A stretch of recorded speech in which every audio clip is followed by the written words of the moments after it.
The Sensational 7 Countdown, sponsored by Sleep Tight, better bed, less money. Number 7. We kick off the Sensational 7 Countdown at the Highland Tournament where fans got the showdown they all wanted to see in the girls' title game. Keokuk and Palmyra battled it out for the title on Saturday, and early on it was all Keokuk. The Lady Chiefs only allowed 2 Panther points in the first quarter, and Ada Wood put the exclamation point to the end of their 10-2 run.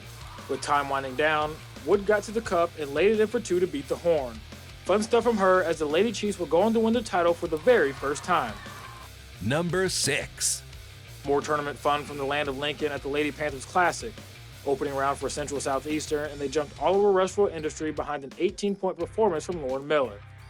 From the jump, it was all business for Miss Miller, but she would cap off the end of a 33-8 first quarter with this steal, and then she just beat everyone down the court to lay in for 2 to beat the buzzer. Good start to the Lady Panther Classic for Miller, and trust me, she's not done just yet. Number 5.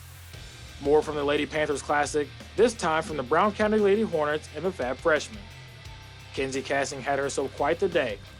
In the Lady Hornets win over Liberty, Cassing would score 33 points, but later in the day, she would go for 43 in a win over Lewistown.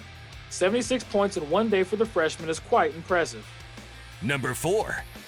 Quincy Notre Dame was on the road taking on Pittsfield, and the Raiders went right to work. Just before the end of the first quarter, check out the Raiders working the ball around to find Aiden Clouser, who puts one up to beat the Horn. Now that is one way to liven up the crowd. Great stuff from him, and the Raiders' rivalry win. Number 3. The Palmyra boys were crowned the Highland Tournament champions on Saturday, and they were on a mission from opening night.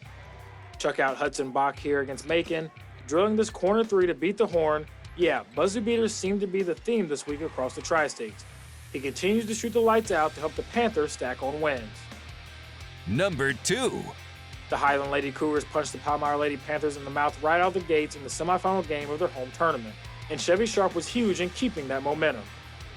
Trailing by 2 just before the end of the first, Sharp lets fly from deep at the top of the key and would bank in the buzzer beater to give the Lady Cougars the lead, and was just as calm as could be after doing so. Unfortunately for the Lady Cougars, their lead would dwindle, but what a shot from Miss Sharp and what was a thrilling finish. Number 1.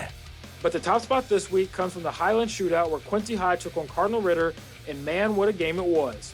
The Blue Devils needed a little bit from everyone in this game, but Camden Brown gave the Devils a spark early. Brown almost got the buzzer-beating dunk, but time expired just before it left his hand. But you know what?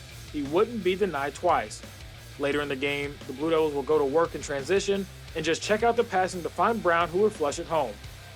The Blue Devils get the win, and Camden got his high-flying highlight, which is why he has earned top spot this week, Sensational 7 style.